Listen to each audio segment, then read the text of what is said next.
Good evening, ladies and gentlemen. Welcome to Lords of the Night. With me, as always, your Lord of Punishment. Say hi, Scribe. Hi, Scribe. And your Lord of Pennies is here as well. Say hello, Satsu. What up, now? I am your Lord of Pain, the Ranting Monkey, and we are here to entertain you for at least 2 hours. You'll probably be laughing a lot longer than that, though. I'm just going to throw that out there because that's how entertaining we are. Glad yes. you guys on that. Scribbles, yes. Hey, man. I'm all right. It was a busy work day, and it was really cold. And then I came home and did nothing because I'm a lazy bag of bones. Here I am. Rock me like a hurricane. Sounds fun, actually. Mm-hmm. Except for that whole busy part. Yeah, well. Satsu, how you doing, my friend? I'm good. I got a chance to mess around with my camera today, and I am hopeful of content to come, but there's some kinks I need to work out. Did someone say kink? Sure did. Oh, boy. Kinks with a camera. Oh, I like those too. Huh. I had a decent day. I slept all day. And as long as I stay sitting in my chair, I'm fine. So beautiful. It's a great day. Didn't get to see my wife as much as I wish I could have. That's the sad part because she's beautiful, you guys, and I like to look at her. Isn't that nice? Yeah, it's true. Where is she now? She's upstairs. Why didn't she join us on the show? Because she's doing her side. It's her day off. She's doing things. Oh. Yeah, I don't like to ask her to do things on her day off. I remember working and how my day off was just like, please, just let me do something for me, please. Well, no, you don't. I mean, I wasn't saying ask her to do it. Just say, would you like to invite her? No. You know. I get you, but nah, I feel like I'm imposing. Okay, all right. Just we haven't she has heard to work. She hasn't been on the show in forever. I just figured, maybe she's due. She'll be going to sleep here real soon. She's got to work in the morning. All right. This is Wednesday, right? Yeah, so she'll be working tomorrow. Let's see. Fuck. How does it start? Monkey dick. Monkey dick. Jim Jones. Your own dick.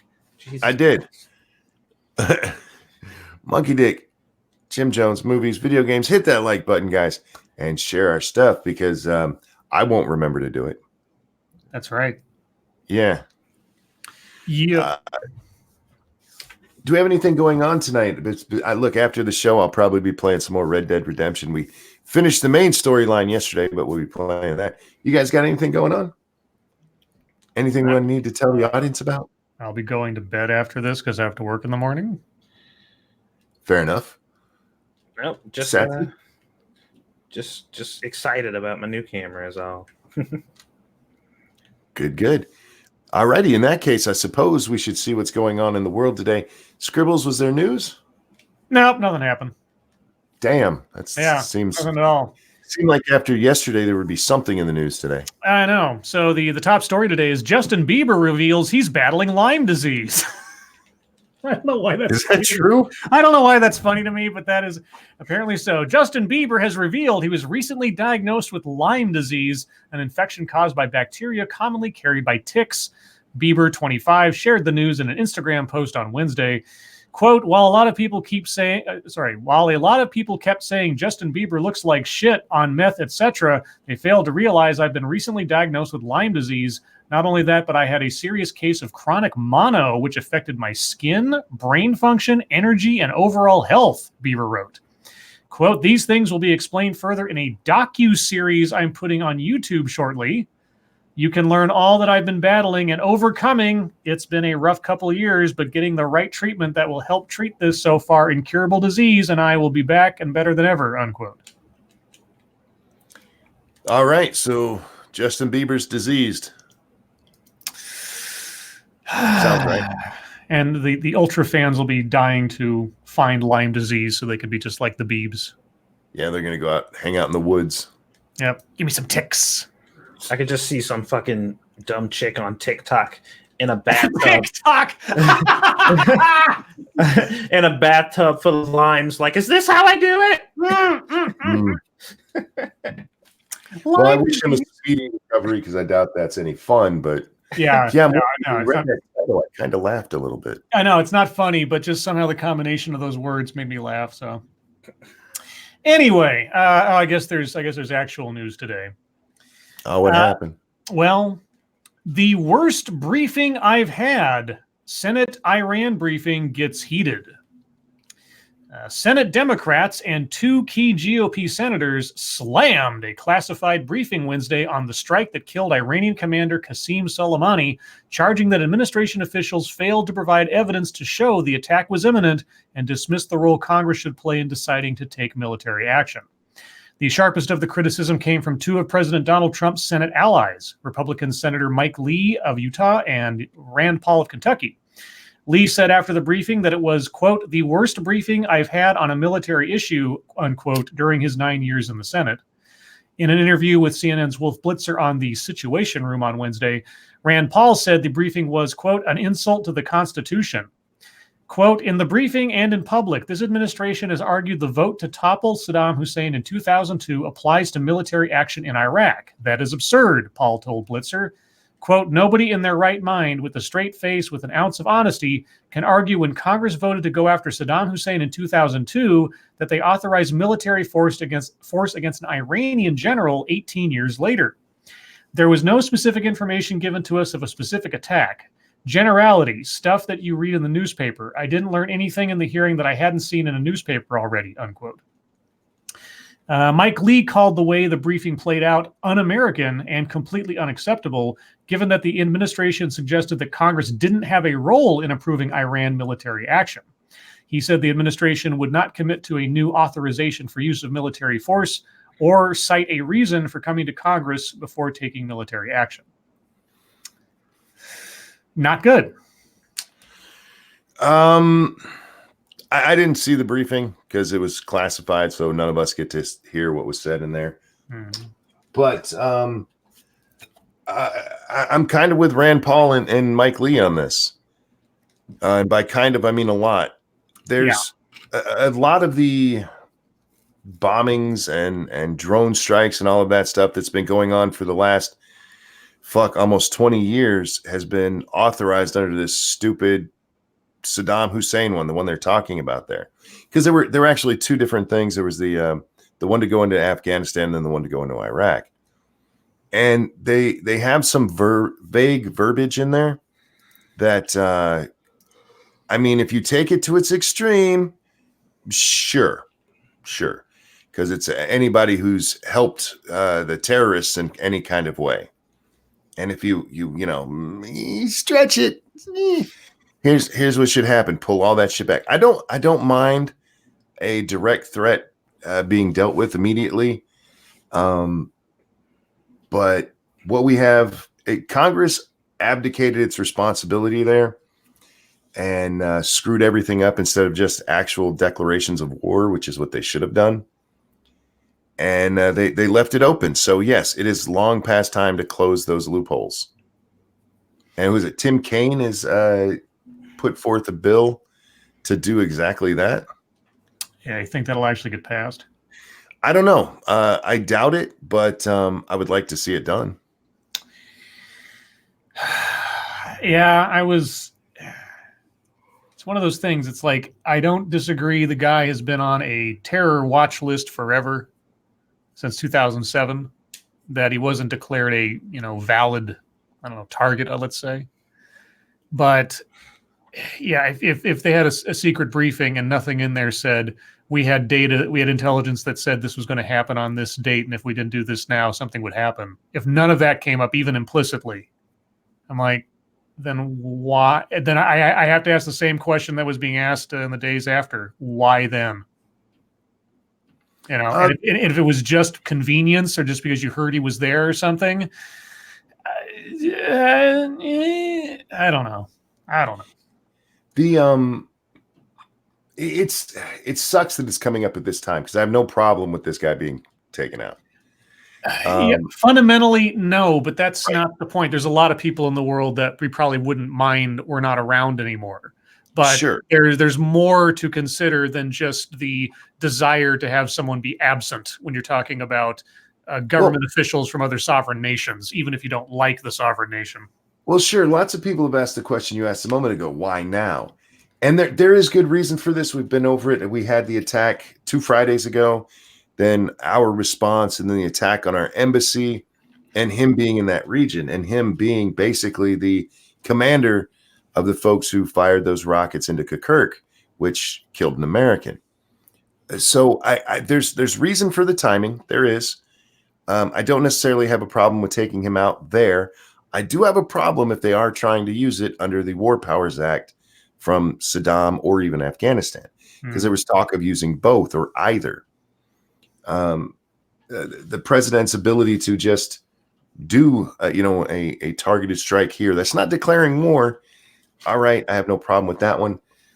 But those War Power Acts need to go. They're garbage, and we need to get rid of them. If that's what they're falling back on, they're absolutely full of shit. Let's see. Well, I'd be surprised if that the War Powers resolution actually gets passed. I probably won't, but it needs to. Yeah, because I mean, I'm not even sure the Democrats would vote for it, because it's always this thing where it's like, well, if you take the power away from the executive, you're taking the power away from your future executive from your party. Yep, and that is the problem. That is always the quote-unquote balancing act, which isn't really a balancing act, but just sort of a source of rampant hypocrisy from year to year. Anyway, moving on from that, how about some impeachment news? Peaches. Sure. All right. Senate Democrats break with Pelosi over impeachment trial. Democrats are finally acknowledging that their efforts to extract concessions from Senate Majority Leader Mitch McConnell on President Donald Trump's impeachment trial are coming to an end, just as references coming from Politico. Though Speaker Nancy Pelosi is still withholding the House's impeachment articles from McConnell's Senate, Democrats' hopes of swaying the GOP leader have dimmed after McConnell secured the votes in his caucus to move forward without an agreement on witnesses and documents. And Senate Democrats say it's time to begin the trial and end the delay. Quote, the longer it goes on, the less urgent it becomes, says Senator Dianne Feinstein of California. So if it's serious and urgent, send them over. If it isn't, don't send it over. Several other Senate Democrats also showed their impatience with the Democratic leader's current strategy. Senator Joe Manchin said Wednesday morning that Democrats, quote, should move on and turn the articles to the Senate. And Senator John Tester of Montana said he's ready for the trial to start. Quote, we need to get folks to testify and we need more information, but nonetheless, I'm ready, Tester said. I don't know what leverage we have. It looks like the cake is already baked. I respect the fact that she is concerned about the fact about whether or not there will be a fair trial, but I do think it is time to get on with it, said Senator Chris Coons of Delaware. House Democrats, even vulnerable moderates, are uniformly behind Pelosi. No one is explicitly pushing her to move more quickly. Yet at the same time, there is a growing feeling that the fight between Pelosi and McConnell has run its course. I agree. I don't understand what the advantage is at this point of continuing to delay, personally. Well, I've completely forgotten. I remember impeachment was happening, but this shit has been on hold so long that I completely forgot that was the reason, was the fact that she was just like, yeah, we fought to rush this thing. We did all this shit to make it happen as quickly as possible, and now I'm just going to sit on it. Why? I don't get it. Yeah. I saw yesterday there was articles about Democrats. I think it was just Coons yesterday, and then today Feinstein came out. Nancy, you guys were the ones who we got to do this fast. We got to do it now, quick. The election's coming up. That's what Nadler told us. Remember, it was Schiffy. We got to do it quick because the election is coming up. And then Nadler repeated that. The election is coming. This was you guys' plan. You passed it. Now you got to send it over to the Senate and let this happen. Just that. What else is there to it other than you sitting on it purposefully for political reasons? Yeah, I don't know, man. It just seems weird. I feel like if Trump was in her position and he had, he went through the motions to push forward something, and then when it came to pull the trigger, he was just like, I'm gonna just chill on this for a second. They would be like losing their fucking minds. But Well, it was kind of funny this morning. I went upstairs and Lady Monkey was watching CBS morning show, whatever that one is, and they were talking about this. And as she was listening to it, and they explained how Nancy Pelosi is holding it, trying to force the Senate to her will, Lady Monkey goes, "Isn't that abuse of power like they're accusing him of?" Like, kind of. No, it's not at all like that. Trying to disrupt the whole checks and balances system and trying to play games with the Constitution, etc. No, that's not bad at all. It's not at all obstruction of Congress. Oh my God, Monkey! What did you just say? Yeah, I know. Oh. Yeah, Nancy, send it over. Didn't we recently read an article that was criticizing Trump and his stalling tactics when it came to the impeachment initially, like how he just wasn't really cooperating or making moves and trying to stall things as much as possible, and how that was a despicable thing to do and so typical of Trump. Yeah, but you're not going to read that about Pelosi. You're going to read how she's being a strong person and standing up to the she's speaking truth to power, you guys. She's trying to make sure that it's all fair because they care about that, I think.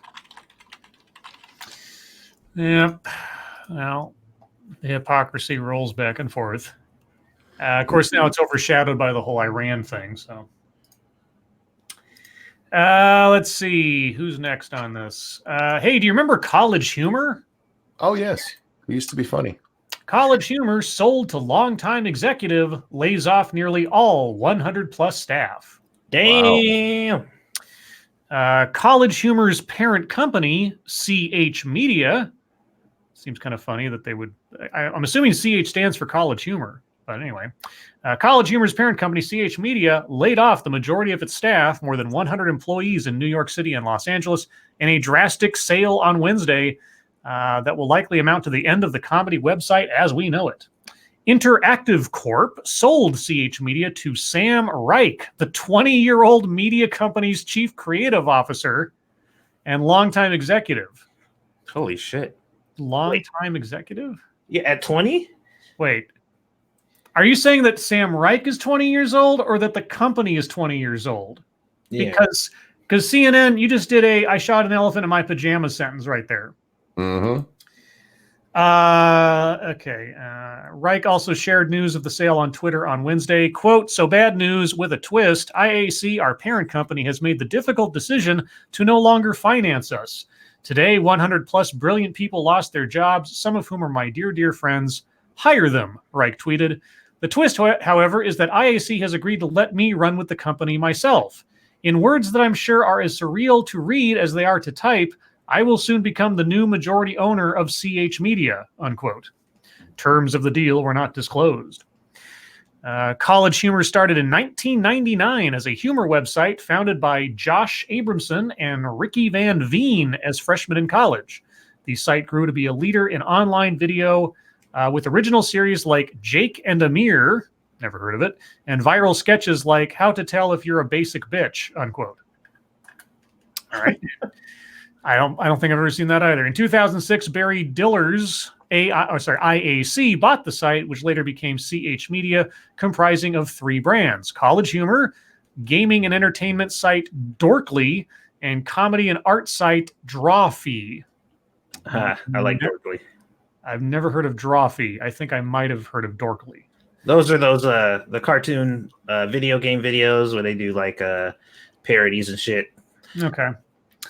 Though CH Media continued to create videos that go viral, a recent sketch about GoFundMe garnered 1.2 million views on YouTube, it's no longer the powerhouse it once was.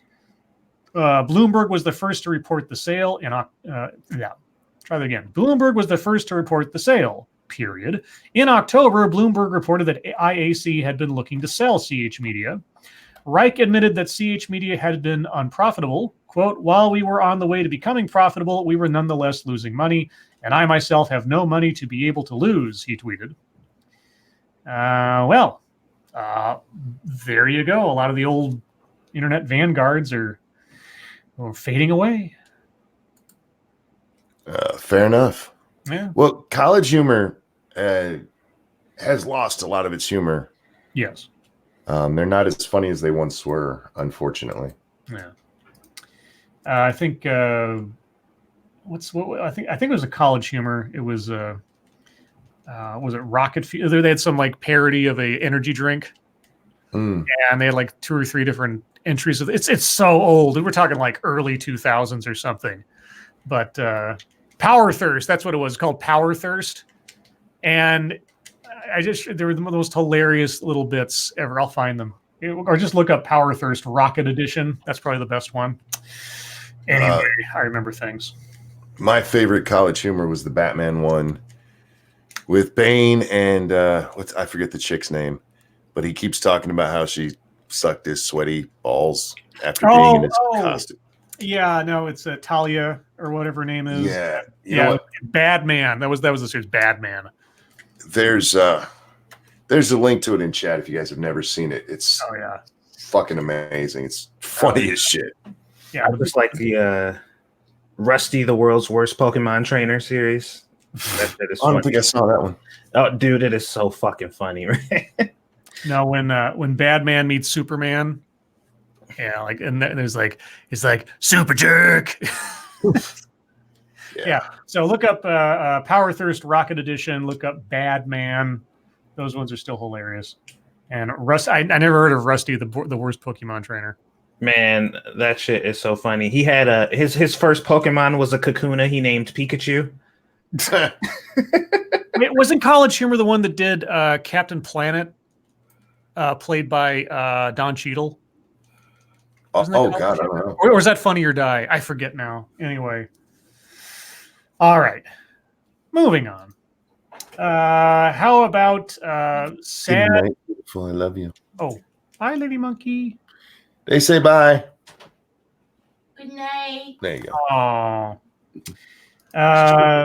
So how about a sad robbery story? Sure, why not?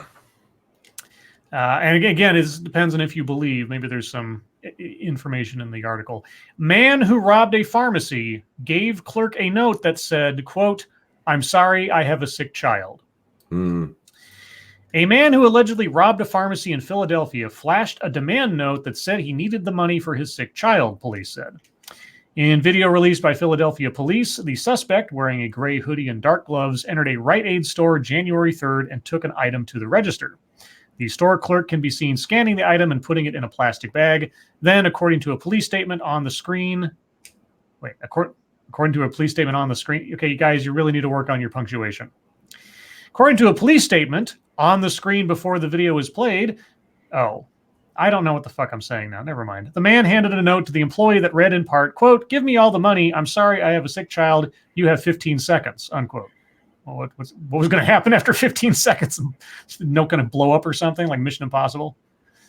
The video shows the suspect reach into his pocket and lean over the counter before the clerk opened the register and put an undetermined amount of cash into the same plastic bag. The suspect then stuffed the bag in his pockets and fled on foot, police said. The man did not show a weapon to the clerk during the robbery. Police haven't identified the suspect. He is described as a black man between 30 and 40 years old, under 6 feet tall, with facial hair. That's very specific. Friday's robbery is similar to an attempted robbery in the area that occurred months earlier. In July, a man with a handgun started to rob a smoke shop because he said he needed to pay for his daughter's kidney transplant. After a clerk had given him several $100s, he stopped, saying the robbery, quote, "probably wouldn't help," unquote, his daughter's operation. He left moments later without the money and did not injure the employees. You almost tend to believe that one. Yeah. So, yeah. Still. Yeah. All right. Let's see. Anything else going on in the world aside from all that? Okay. Well, I guess we can talk about the actual announcement Trump made today, because that was the part of the craziness of the day.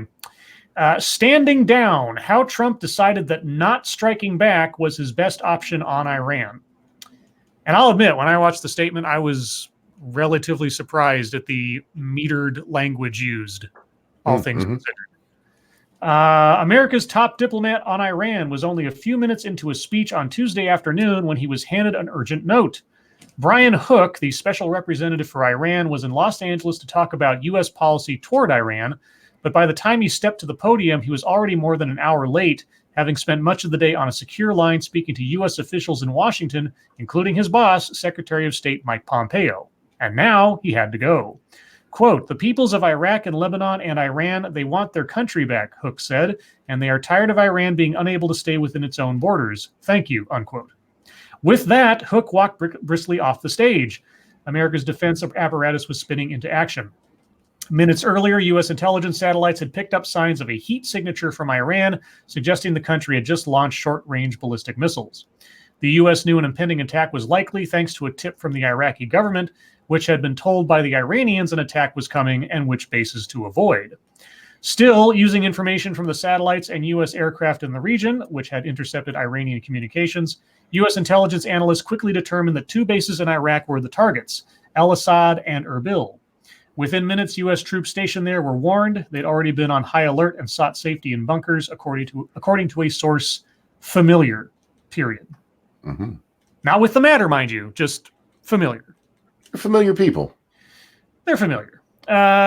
Troops took short-term cover the day before out of concern of a possible attack. Now the threat was imminent, and the troops were told of incoming missiles. At 7:30 p.m. Eastern, the official announcement went out. Iran had launched more than a dozen ballistic missiles near U.S. military and coalition forces in Iraq. Just 5 days after killing Iran's top military leader, Qasem Soleimani, in a drone strike in Baghdad, this was the moment the Trump administration had been preparing for, a direct retaliatory attack from Iran. News of the missile strike came as the administration had spent days stuck in a chaotic series of self-inflicted wounds.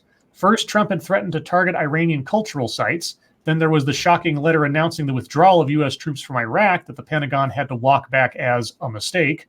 It all raised questions about the administration's handling of the situation and even had some Republican allies of the president privately expressing concern about whether the administration was truly prepared to deal with the events it had unleashed with the Soleimani strike.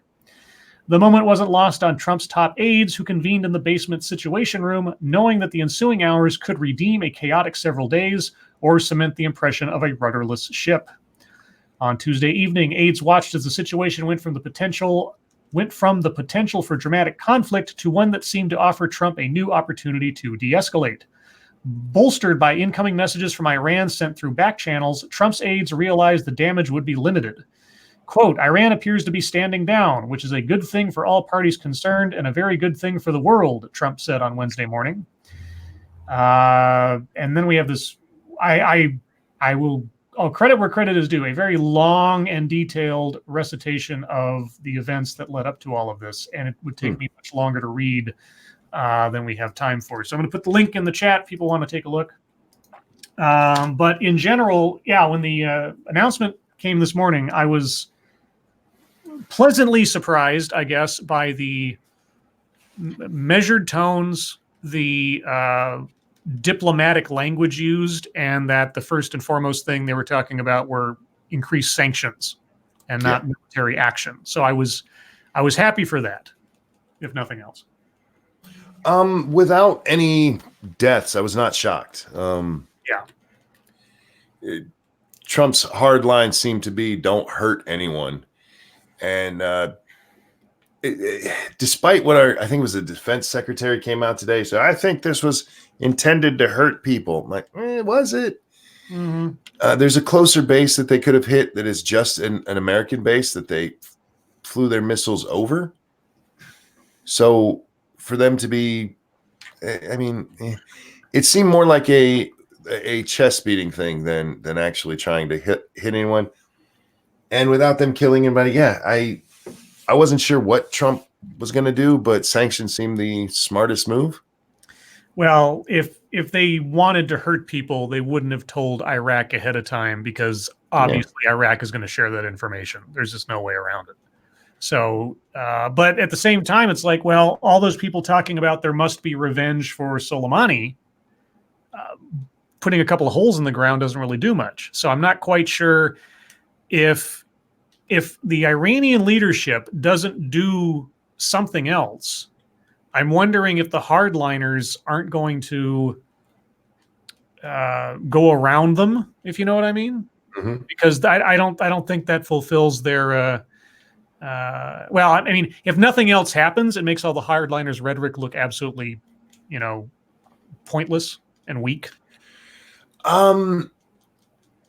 Kind of. There is a way they can come up. Look, we bombed them back and they stopped. They left us alone after we did that. Yeah, I guess that's one way to spin it. So, I mean, there's ways they can spin it. There's also the fact that, let's be honest, their little shit groups that they fund, those people are still going to be doing what they've been doing for years. Yeah.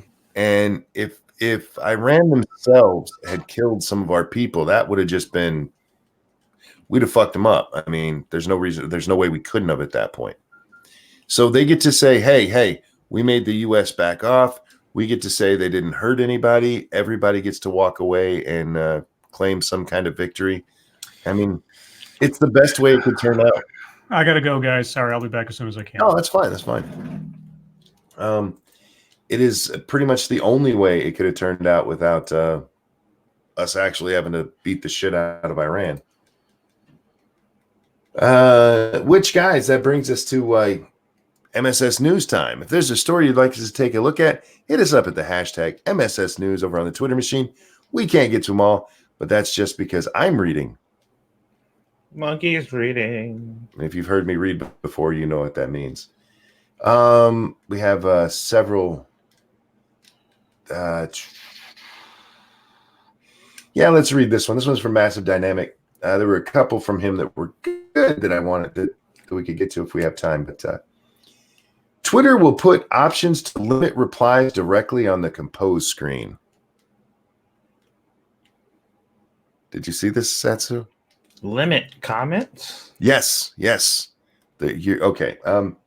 Speaking today at CES event in Las Vegas, Twitter Director of Product Management, Susan Z, I guess, unveiled some new changes that are coming to the platform this year, focusing specifically on conversations. Excuse me. Z says Twitter is adding a new setting for, quote, conversation participants right on the compose screen. It has 4 options: global, group, panel, and statement. Global lets anybody reply. Group is for people you follow and mention. Panel is for people you specifically mention in a tweet. And statement simply allows you to post a tweet and receive no replies. No word on whether statement also automatically formats your tweets as a classic iPhone Notes app apology, but it should.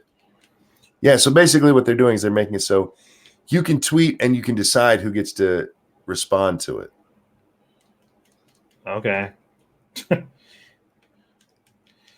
Yeah. Are they going to make it to where government officials can't use it?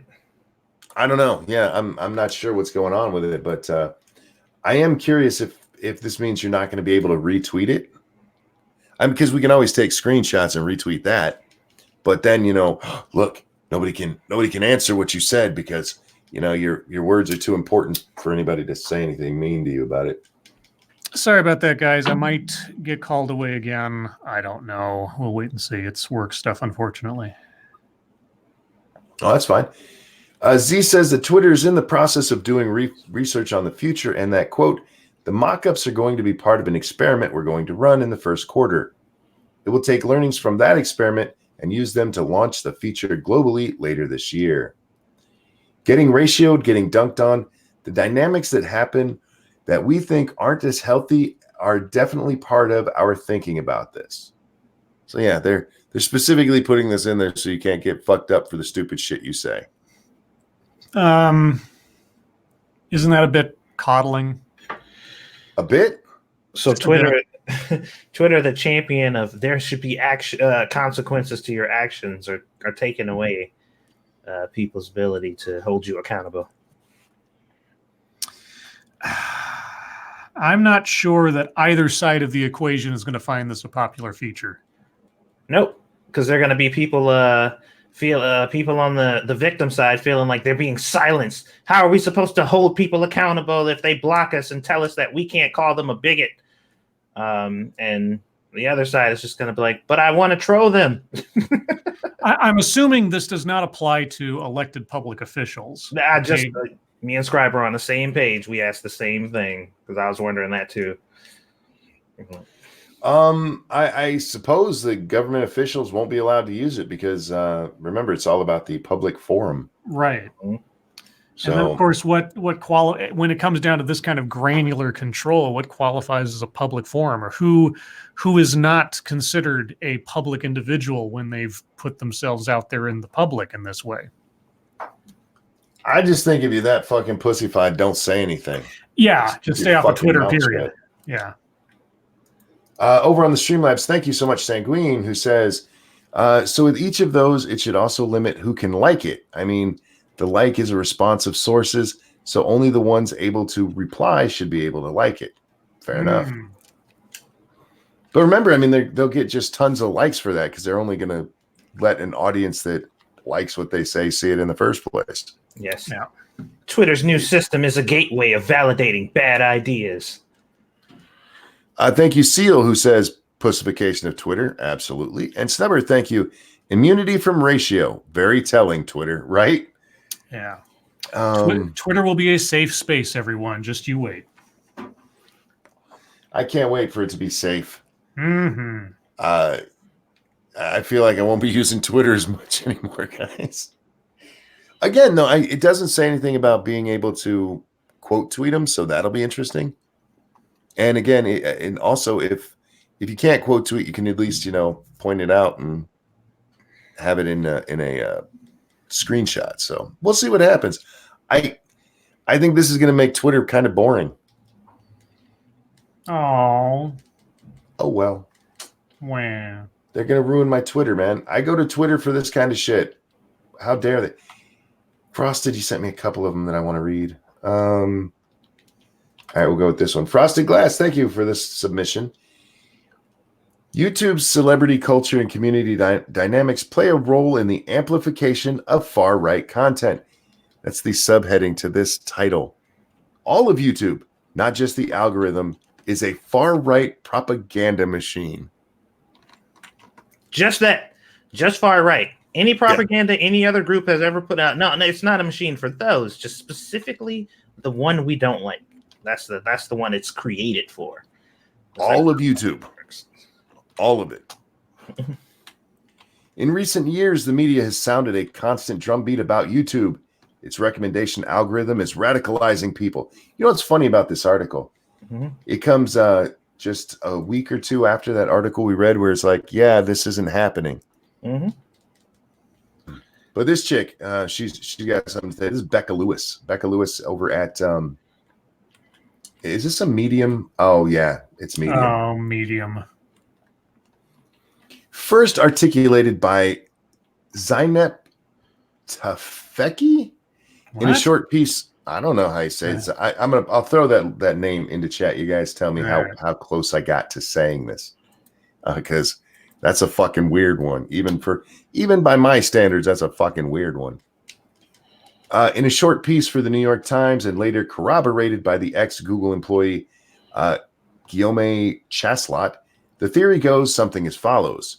YouTube, in its wish to keep eyeballs glued to its platform, nudges people to more and more extreme content over time. For most types of content, this trend can be harmless, but in the case of political content, it can drive people down algorithmic rabbit holes to conspiracy theories or white supremacist propaganda. Mm-hmm. Yeah, that's YouTube's goal, guys, is to push people towards right-wing propaganda. Yeah, we all saw how Google was so happy when Donald Trump won. Yeah. Well, it's the thing that makes me so mad about these theories is just like the narrative here is that something could happen. And if that is the narrative and it is a problem, then they can get pulled in any direction you could possibly think of. And that can be problematic. But the only one that matters is this one. Nothing else matters. It's only this one. This is the only threat that exists on YouTube, and this is the one we should be paying attention to. Any propaganda that's misleading children or putting women into fucked up situations or anything like none of that shit. This is what you should be focusing on. This is the only relevant issue. And that shit just makes me so mad because the people who read this shit don't have critical thinking skills. So they don't think like, well, yeah, that could be anything, like literally anything. YouTube is a gateway for anything. But no, they're just like, oh, this one thing? Yeah, that's the only thing that matters. It's fucking annoying. This theory has spawned a wave of understandably outraged headlines. How YouTube built a radicalization machine. How YouTube drives people to internet darkest corners. How YouTube pushes viewers to extremism. How YouTube slices and dices and julienne fries. Oh. In response, YouTube stated last winter that it made changes to its algorithm to decrease recommendation from borderline and conspiracy content, although it remained frustratingly vague and opaque about specifics. No. Welcome to my fucking world, lady. Yeah, no shit. In fact, YouTube's lack of transparency has made it nearly impossible to effectively research the algorithm from the outside. Yeah. This is my favorite part I've read so far. Most recently, a study claimed that the algorithm actually led people to less radical and more mainstream content, only to be thoroughly criticized by scholars who claim the researchers were operating from insufficient data. Internet scholars, please respond. So what are we to make of this? Is the YouTube algorithm radicalizing people? Is it just moral panic generated by the outraged media scare of losing relevance? If it is a problem, can YouTube fix it? Is it even possible for us to know? So the article is titled, "This is absolutely a problem." Oh, wait. And they end it with, "Is it a problem?" That's not the end. Oh, God. This is just a setup that we've read so far. I have been researching far-right propaganda on YouTube since 2017. Jesus. And I have consistently argued that we cannot understand radicalization on the platform by focusing solely on the algorithm. I've also come to find that we don't actually need to understand the recommendation algorithm to still know that YouTube is an effective source of far-right propaganda. In fact, I will go further. According to my research, YouTube could remove its recommendation algorithm entirely tomorrow, and it would still be one of the largest sources of far right-wing and radicalization, or right-wing propaganda and radicalization online. Mm-hmm. Thank you, Terry Diamandis, who says the real threat is cereal is soup extremists like this channel. That's right. I'm a cereal is soup conspiracy theorist. So let me see if I understand this right. A study showed that it isn't an issue, but they said people question that, so it's wrong. And scholars question that, so that makes it incorrect. I just oh my God, I can't. But all right, this is from Medium. Medium, yes. She links to it when she says scholars have challenges. She links to a fucking tweet. Oh God. Yeah. From a Princeton professor. That's oh Lord. I suppose he is a scholar. Yeah, I guess. Hell, I'm a scholar. I've read a book before. Basically, she's upset that YouTube allows some tiny bits of free speech. This is a very long one, guys. I'm going to throw it in the chat if you want to read the rest of it. Yes, even without the algorithm, guys, just by being on YouTube, you are going to become a white supremacist. Well, doesn't the author of that article, shouldn't they be a white supremacist now after watching right-wing material for 10 years or whatever? That's the master question. You have been literally seeking it out. So you should be as alt-right as can be. Yeah, well, I mean, you're exposed to it. You're not trustworthy anymore. Look, she's a white woman, so obviously she's immune from becoming a white supremacist. But what? White women are here to save the world, man. That's not what I was told by the activist lady in the last video I did. My brain. My mind is gone. Anyway. Next up, we have from senior Florida correspondent Colleen Bernier. Did Fall River's Ho Chow Mein take Gazelle's advice? Ho Chow Mein. What? If you're familiar with Ho Chow Mein over on 8th Street in Fall River, you're going to love this discovery. Okay. First, let me take you back a few years to August 10th, 2016. While rummaging through a cabinet one day, I came across a box of the South Coast famous original Ho Chow Mein. My Valvo would make this would make this religiously growing up, and it has been a staple in the Fall River community since 1926. Oh, real quick. Thank you, Stubborth. If the 20 years taught me anything, scholars and scientists lie or stretch for relevance. Cigarettes were once healthy, and we missed 20 ice ages. Well, and look, man, sometimes it's hard to notice ice ages. And Angry Illinoisan, thank you. Where the white women at? We need common sense white women reform. As I looked closely on the side of the box, something rather strange stuck out like a sore thumb that made me a little uneasy. Homie brand chow mein mix is the original chow mein mix packaged since 1926 for the home preparation by the housewife. Now, I don't know about you, but that's something offensive. That's somewhat offensive and degrading towards women, even back in 2016. Oh, for God's sakes! Why? What? Because the housewife was going to cook it? Is that there are no housewives? That's sexist. A literal fact written on paper that just states a thing that's true is offensive to women. Here's where it gets good.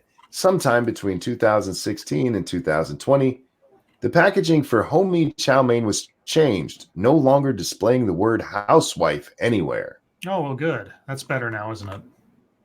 Apparently, I mean, it's a completely different product now.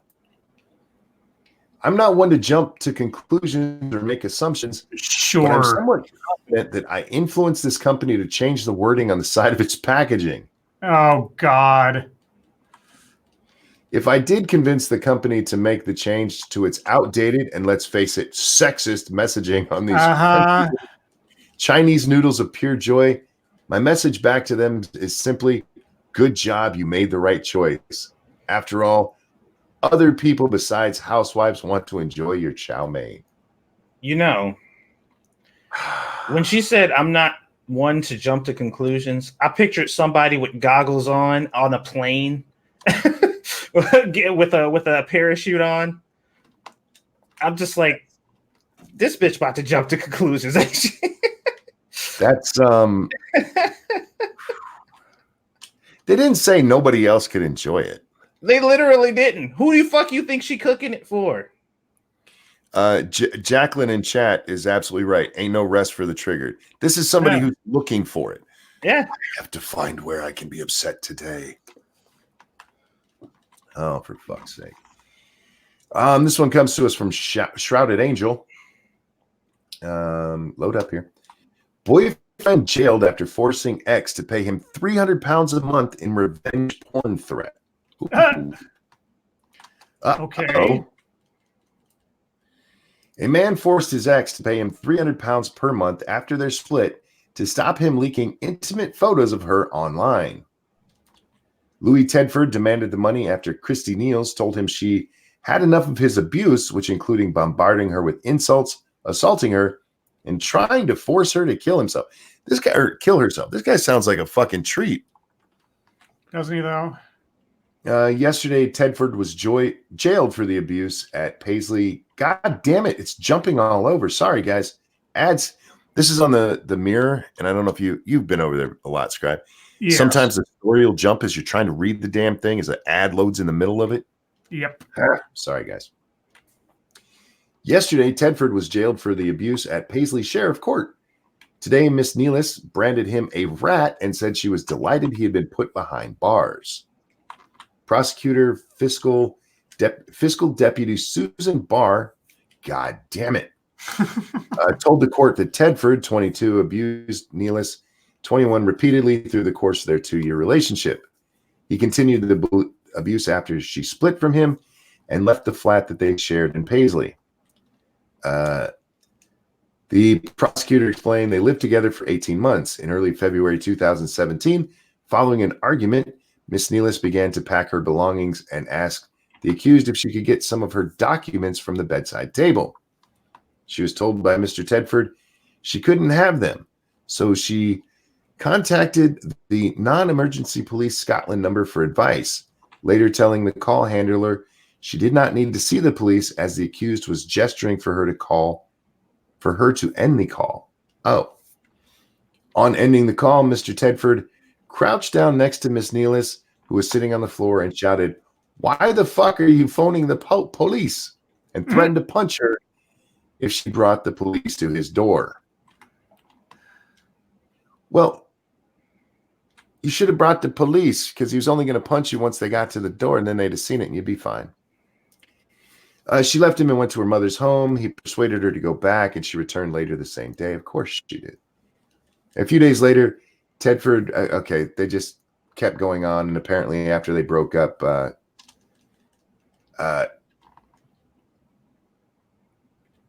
what is this? He also took her dog to his house and dumped it at the property, only agreeing to take it back when she paid him a further £300. What? The fuck? Jesus.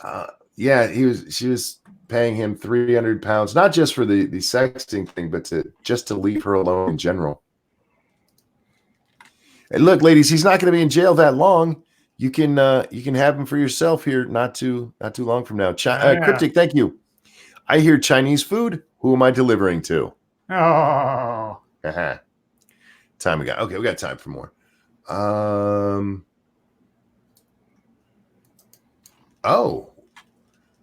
This one comes to us from Shroom, the original Shroom. Breaking: Covington students sue disgraced former CNN host Reza Aslan. Oh, right. For the was that for the tweet that said, "Isn't this just a face you want to punch?" or something like that?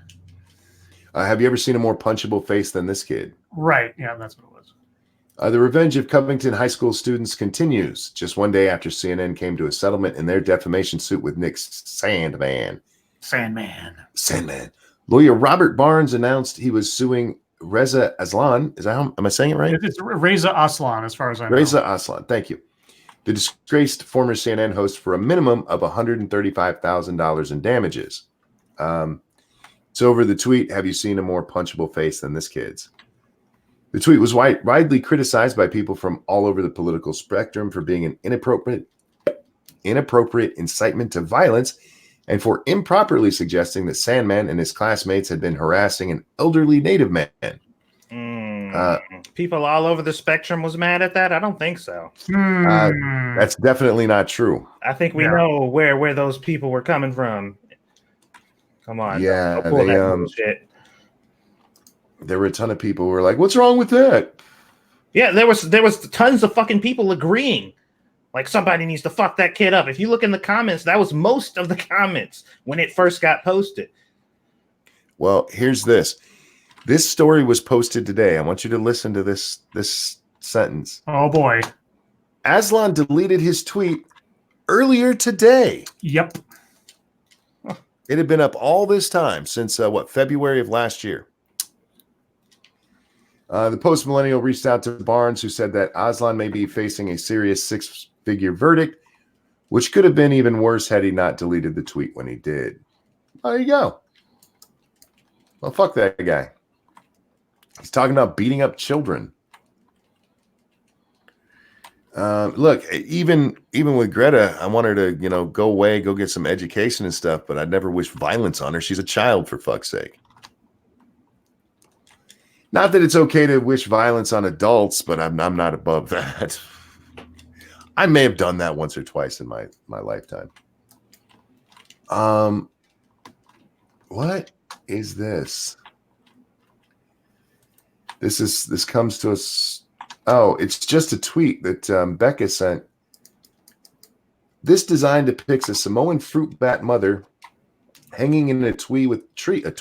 Twee. Oh God, fuck! In a tree with her pup. It evokes the remarkable care and energy that this species puts into their offspring. The design promotes awareness to the species' threatened status. Becca, now why would you send that to me? I'll throw the link in the chat so you guys can see it if you want to. Apparently, it's a new coin coming out. Oh boy, a coin. To promote bat awareness. Yay, bats. I just want to be clear here because I do know bats, you're not allowed to kill them in most states, including this one. That bat was alive when it left my house. Uh-huh, sure it was. It was. Uh-huh. I don't know what happened to it after it left, but that ain't none of my business now, is it? What time we got? Scribbles. Yes. You mentioned having a deep topic. How deep are we talking here? I don't know. I guess it'll depend on how much conversation it sparks. Okay, if not, I have one too. So yeah, we're gonna wrap that part. Yeah, we haven't done YouTube time yet or anything. So right. So guys, thank you for the submissions, and I wish I could get to every story because you guys send a lot of interesting stories that we have to overlook because you guys send so many. Thank you so much for that. It's a great problem to have. Satsu, what'd you do for the YouTubes today? Well, I played around with my camera a little bit, recorded some footage of Squeetus being Squeetus, and attempted to do not really a video. Like it started off that way, but then I was just like, I shouldn't do this seriously at the moment. So I did a test for something a recipe that I've been working on and practicing for the past couple days or so. And I just kind of messed around with it just to see how it worked out. And there's a couple kinks that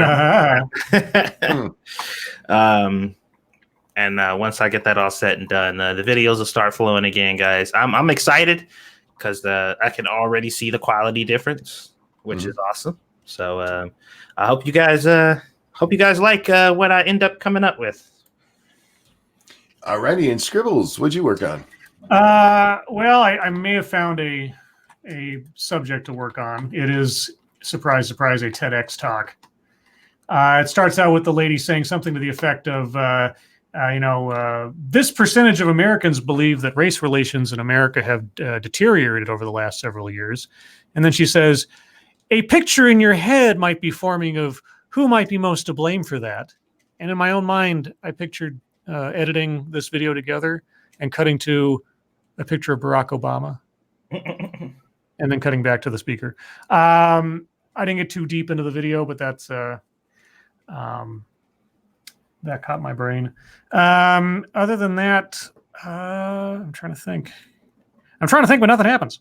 I think that's everything right now. I had a couple of things on my desktop I might be looking at, but I don't want to make or write checks I can't cash, as it were. So that's it for me. How about you, Monkey?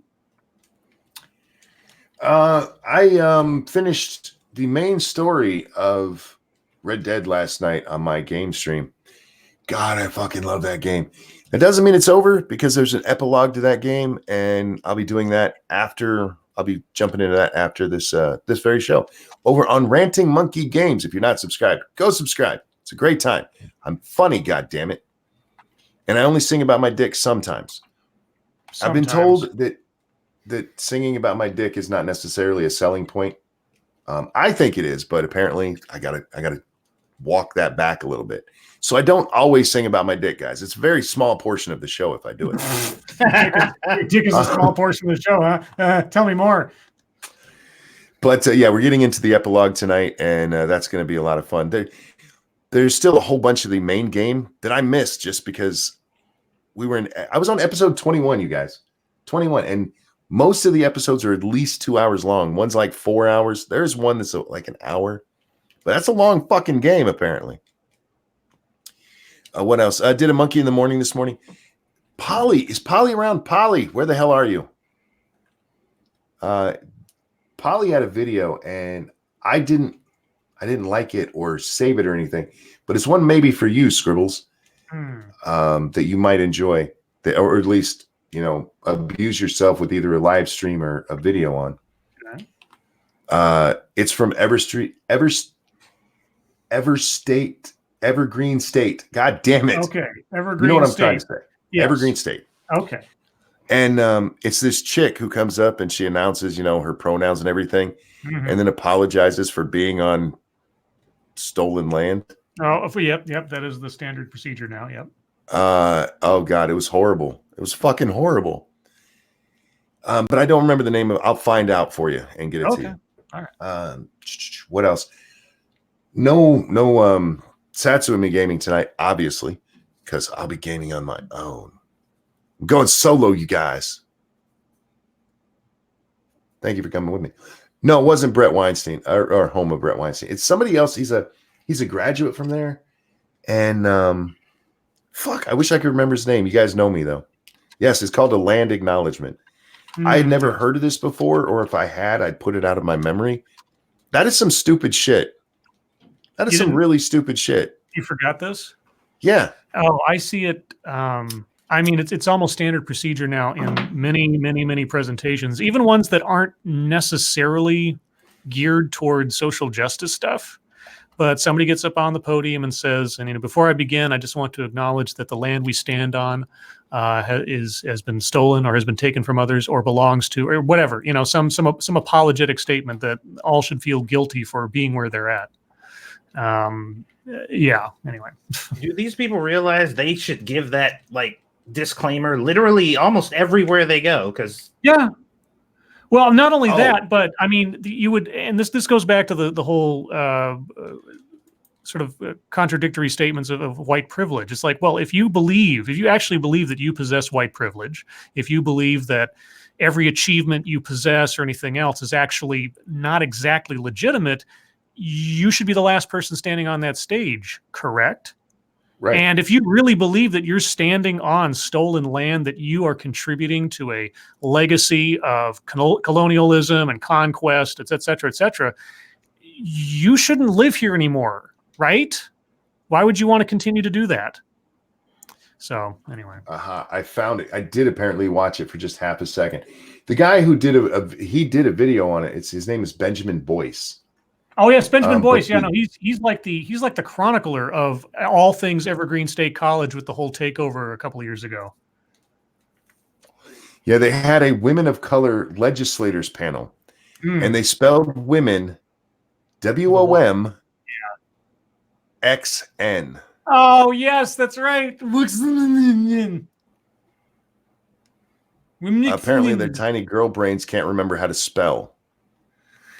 So yeah, that might be something you want to check into. Scribble said, Polly mentioned, Scribe might like that. Maybe. Oh, I did remember something I was planning on doing real quick. Sure. What's her name? The Gwyneth Paltrow is going to have a series, I guess, or a documentary or something on Netflix sooner or later, this month sometime. Mm-hmm. Yep. Something about her Goop company or Gloop or whatever it's called. It's called Goop. Yes. Goop. Yeah, and I remember saying something like, when I saw the ad for it, it said, I can't wait. And I think it was Jim Healis who said, yeah, you'll be risking a whole bunch of copyright strikes with that. And I said, not if it's a commentary track. So yeah, I might watch Netflix live that day and do a commentary track for that show just for the hell of it. Stubber, thank you so much. Natives didn't own land, they lived on it. Yeah, I've been told they had no system of ownership. Yeah, for those of you who are unaware of the Goop thing, I put the picture on screen. This is their advertising campaign. Yeah. And if you haven't seen it, yes, she's standing in a giant vagina. And it actually says reach new depths. I'm digging tunnels. It's for the Goop Lab. It'll be on Netflix. We spent quite a bit of time on Monkey in the Morning, and then over on because Irate Bear had a stream after that I was on with him. Irate Alex, I'm sorry. Mm-hmm. And his was almost completely about that. We went through the Goop website. If you guys have never been there, oh my God, some of the stuff they sell. Oh, they actually sell. Seen it. They sell a spray to fend off psychic vampires. Yep. They sell a $3,000 golden vibrator. Yep. Yeah, it is. It is a whole website for bored rich women to spend money on. It's great. It's fucking awesome. But yeah, they're going to be going in there. That leads us on to does anybody have any humpetry before we jump into the deep topic? I have one. I'm gonna look real quick. Okay, let me get to mine because me and Scribbles both saw this. Elizabeth Warren tweeted out not too long ago, "You deserve better. Dump the guy who ghosted you. Convince the roommate to let you adopt a dog. And I'll take care of canceling your student loan debt." The fuck? Was somebody else on her campaign in charge of her Twitter for 5 minutes? I don't know. Was that a reference to AOC? I don't know. I just love dump the guy who ghosted you. If he ghosted you, isn't that him dumping you? Yeah. Yes. You can still say that you did to make yourself feel better, but he ain't gonna know because he's gonna be gone. He ain't gonna care. Typically are. What are you gonna do? Text him and say I'm breaking up with you, and he's like, I'm not answering your texts. But yes, you guys take care of getting a dog for your roommate. Let you get a dog, and she'll take care of your college debt. Dude, Shoe's post, her response to it is funny. I don't know what this picture is of, but oh my god, it is like the perfect expression of how you feel after reading this.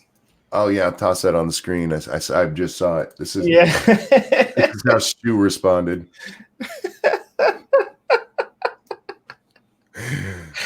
Yeah.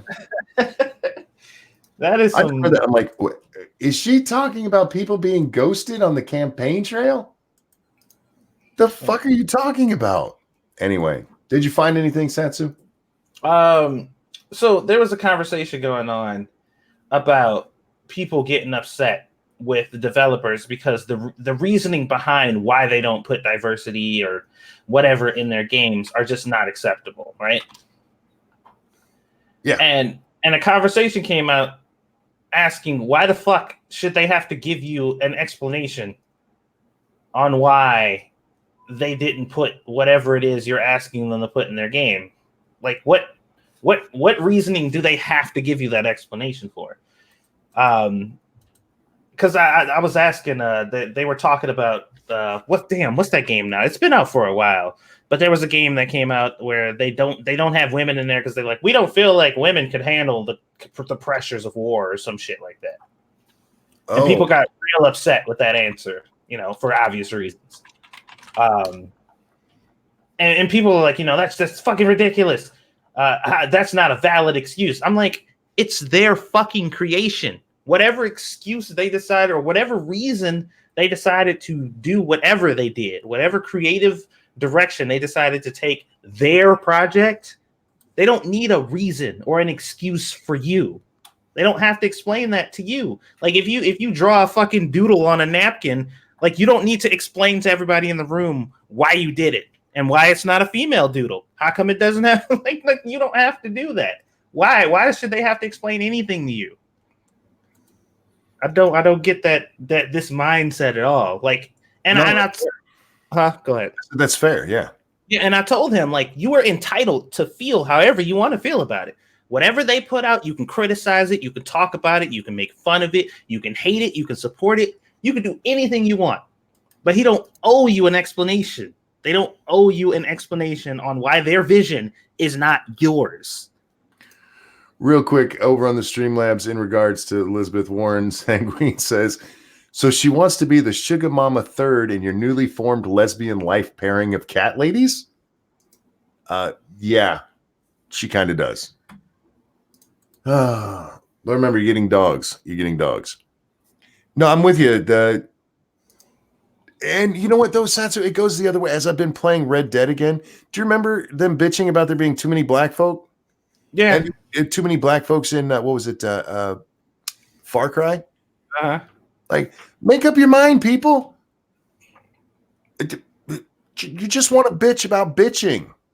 Anyway, sorry. They just want to be mad. It doesn't matter what it is about. They just got to be mad. I also asked a question earlier, and I didn't get a lot of useful information. It was more of a request, I guess. But I wanted to know if anybody, is it possible for anyone to capture live footage of a word physically assaulting somebody? Ooh. Yeah. Because I said I keep hearing that it's a thing, and I'm open to the idea, but I need some physical evidence. So I want somebody to bring me a video of a word that manifests into a physical object and attacks somebody directly. And I've been waiting for a DM all day, and I haven't gotten one. So, All righty. Scribbles, did you have any humpetry before we get into the topic?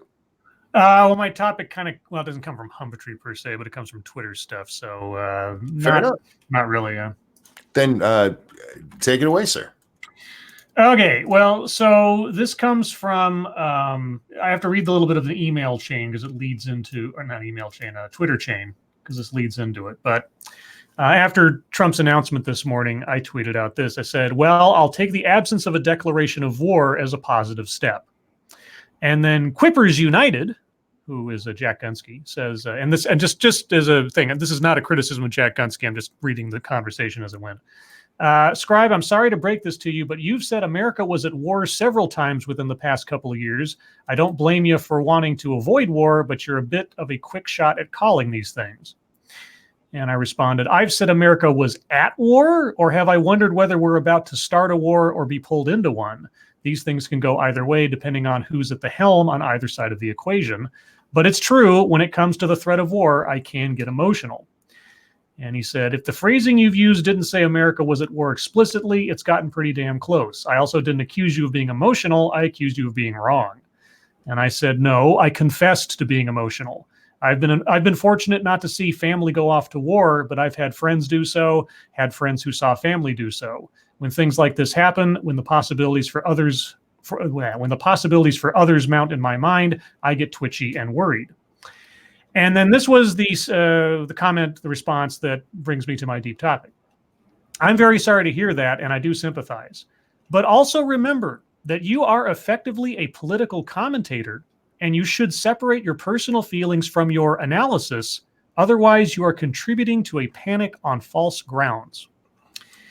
So, my deep topic question is, at this stage of the game, with the length of time that we've done this show and our audience, etc., have we individually or collectively passed some invisible line? And I just want to say, this is not, I'm not being facetious, and I respect the statement from Jack Gunsky. I just want to make that clear. Have we passed some line now where we have to be more mindful of what we say and or how we say it because we have a greater responsibility as commentators, as I'm not going to aggrandize ourselves into the realm of public figures or anything like that, but for the sake of our audience, do we rest in a different place now, do you think? No. Because if we were doing our job all along, we should have been being honest and giving our opinion, not necessarily dispassionately. There's nothing wrong with being passionate in your opinion, but you're still giving your opinion based on, the facts as you know them. And if we're doing our job right, that's what we should be doing all along. We should be. There's nothing. I'll give you an example. When I was reading the Afghan war papers, that nonsense that came out that told us how fucked up that whole situation is. God damn it! I have new headphones and they have a really long cord and it's stuck under my chair right now. I apologize. I'm trying to fix this so I can talk. There we go. My head was getting pulled down towards my nipples.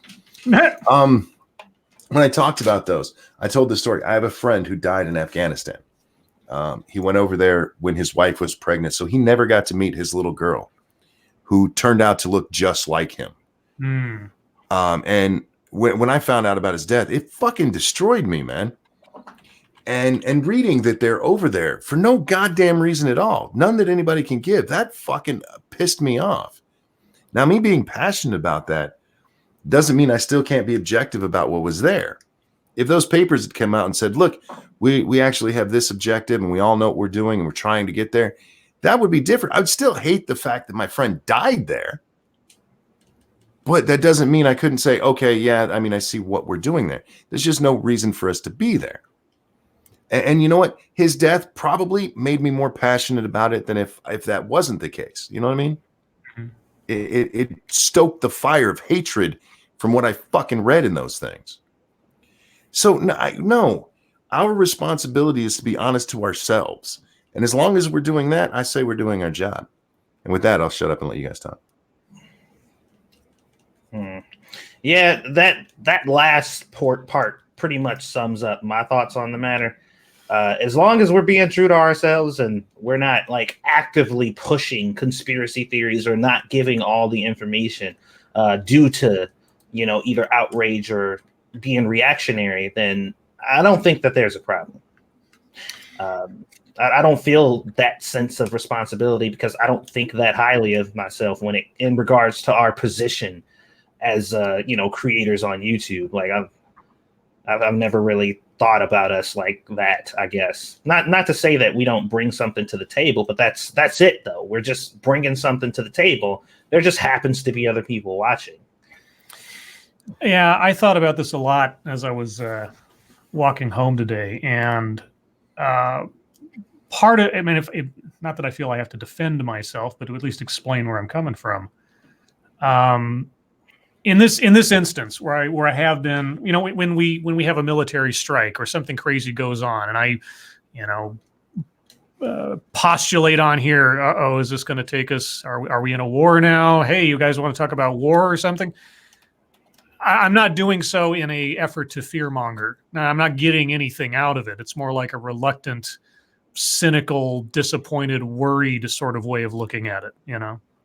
And while I would like, well, I don't know, I'd like to think, I think I would be flattering myself, speaking just for myself, if I thought that my reflex opinion or reaction to something had such sway over other people's mindset. I don't consider myself in that realm. Now, you know, some people could say, "Oh, you're just being humble," and like, no, I'm being self-defeatist because, you know, it's.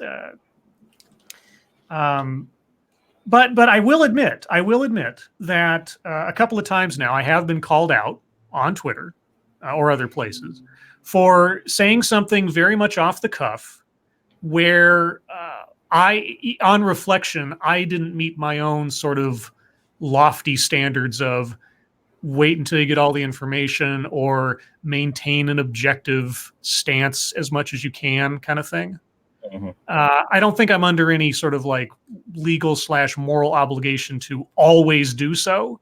I don't think that I shouldn't be able to just sort of, you know, cut one out if I feel it just for the hell of it on a comment or something else.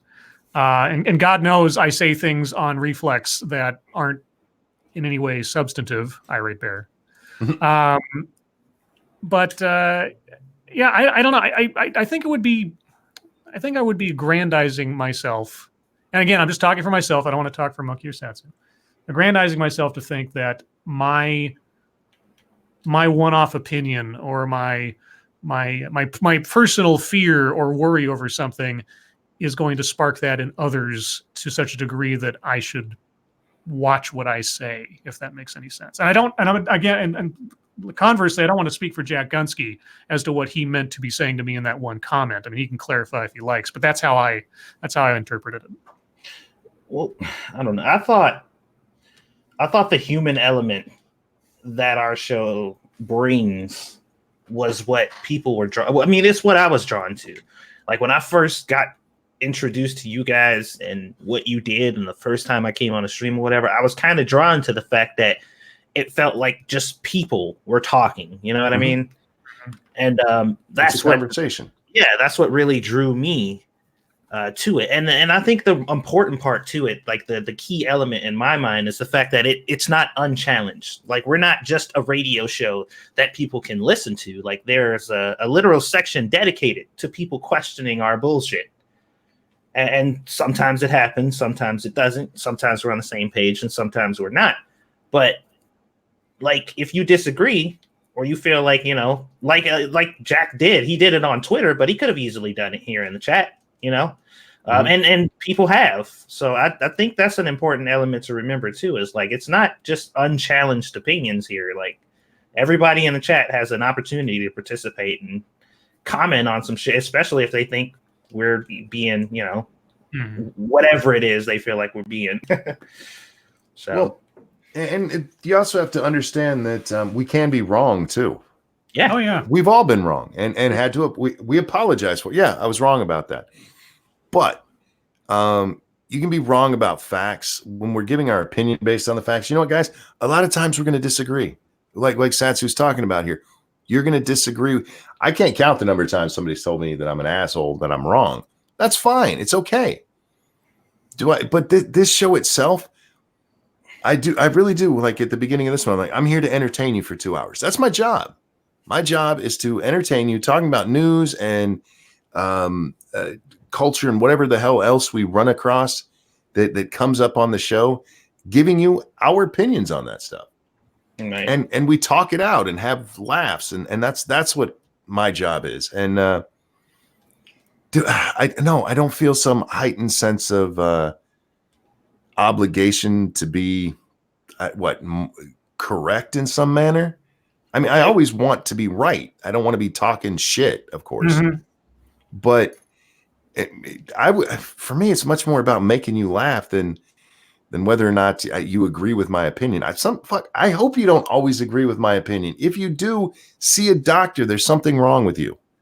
And as far as the war thing specifically is concerned, and I can't help this, but years and years ago, and one of my first jobs out of college, I'm in this call center thing. And I knew my team, we had a little pod and there were teammates there and everything. And there's this one guy in my team, I won't use his name, but he was this mountain of a guy. I mean, he was my age. He wasn't that old or anything, but he was just one of those guys that was just like naturally just physically impressive, right? And he came from a military family. And his father was, I believe, a colonel in the Army. And this guy who was always just so really nice guy, but really just sort of, you knew he was in the room when he walked in. And we were sitting there the morning that George W. Bush announced that military operations would start commencing in Iraq. And everybody in the group knew that this guy's father was being deployed like right then, right?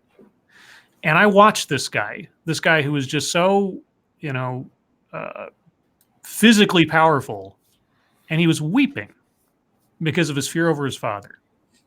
And every single time from that day forward till now, whenever this country either takes action or has action taken upon it in such a way that my mind starts going into contingencies about could this domino into this, that, or the other, I always think back to that guy, and I think back to his family, and I think about how many families are going through that same thing right then, potentially, when things like this happen. Because like I say, I don't have any quote unquote skin in the game directly. My family isn't in the military or is too old for it now. And my friends who were in the military have thankfully aged out of it. But that's what I'm thinking when things like this happen. So when the embassy gets attacked and this general gets blown up, and I think to myself, all it's going to take is one person to make the wrong decision here, and we could be off to the races again for another 20 years or something.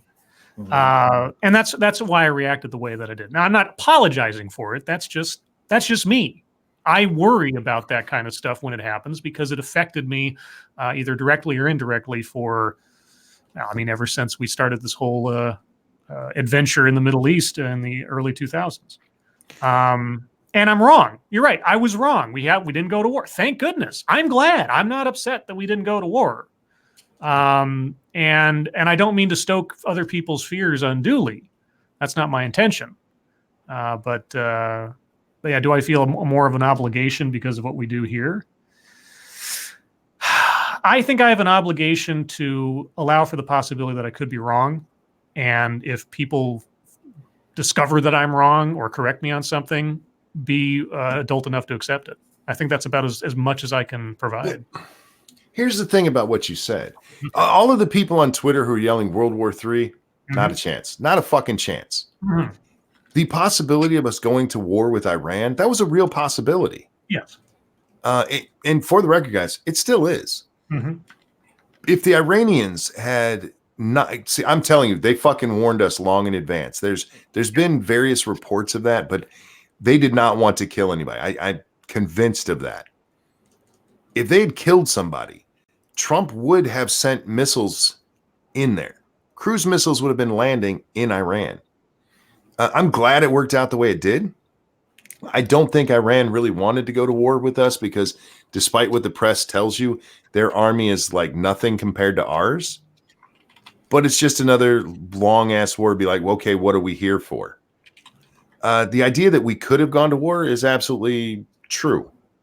Absolutely true. And you're dealing with a country that doesn't necessarily play by the rules that we in Western civilized world might think is right. They literally go around paying a whole bunch of groups to send missiles at us in Israel. It could have happened. It's an opinion. It's not something I would apologize for. And I know you said you weren't, but no, I mean that it didn't happen the way you thought it could. You're happy about that. Yeah. You're not like, well, fuck, they should have done what I thought they were going to so that I could be right. God damn it. Yeah. When Trump came out this morning and started talking, I experienced, I mean, even though trust me, Trump is not the greatest communicator and I'm not a big fan of him, but when he started speaking and saying what he was saying, I felt a physical de-escalation of my stress level because I was like, okay, all those generals standing behind him aren't there to fortify his declaration of war or something. Okay. It's sort of a mental sigh of relief. So anyway, I don't know if we've belabored this enough, but that was my deep topic. No, it's a good one. It's a good question. But yeah, no, I don't feel any particular. Now, the only time I do is when we're seriously talking about something and saying alleged. When we don't know, because sometimes stories come up and they're breaking as we're here, or they broke that day. And we don't know what happened exactly. Sometimes we get the Jesse Smollett case where we read the story and go, that's fucking bullshit. But sometimes, we have to say alleged. And I'm not being, okay, let me backtrack. Sometimes I'm being facetious when I say alleged. Sometimes I say alleged because we don't know. And in those cases, yes, we do have a responsibility to make that part clear. But otherwise, no, we're giving our opinions. Yep. Yeah, and that's why my focus was on being honest and staying true to what our morals and values are. I think those are our only real obligations, is making sure we're providing the news as accurately as possible and not bullshitting our audience. Yeah, exactly. Yeah, so this is, you get what we're thinking when we're thinking it, you guys. We're doing it live. People keep bringing this up in chat, and I don't know for sure. I do know. Okay, I want to talk about this. Excuse me, this story real quick. You guys know who Paul Krugman is? Yes. Paul Krugman, the economist, the Nobel Prize-winning economist for the New York Times. Mm-hmm. He tweeted this out today. While I'm on the phone with my computer security service, and as I understand it, someone compromised my IP address and is using it to download child pornography. I might just be a random target, but this could be an attempt by QAnon to QAnon me. It's an ugly world out there. Then he went on to tweet, "The Times is now on the case." Paul, come on. Somebody compromised your internet address. Are you for real? I